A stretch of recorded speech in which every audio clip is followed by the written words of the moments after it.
ఈ డబ్బుంచు. డబ్బులు ఎందుకు ఇస్తున్నారు? నీకు డబ్బులిచ్చి నీ దగ్గరికి వచ్చే వాళ్ళందరినీ ఇలాంటి ప్రశ్నలే అడుగుతున్నావా? అది నా వృత్తి. ఇది నా వృత్తి. అందరికి డబ్బులు పంచడమా?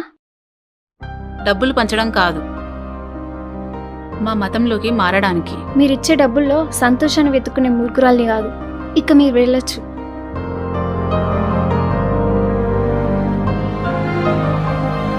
వీళ్ళు నాకు బాగా కావాల్సిన వాళ్ళు. వీళ్ళు చాలా కష్టాల్లో ఉన్నారు. ఇప్పటి నుండి వీళ్ళు ఇక్కడే ఉంటారు. మీకు కావాల్సిన అన్ని పనులు ఈమె చూసుకుంటుంది.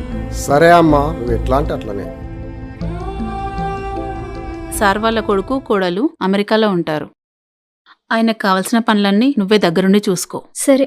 ఇక్కడే ఉండి పాపని చదివించుకో. సరే. Thank you sir. నువ్వు వెళ్ళి ఇంట్లో పని చూసుకో. Okay sir.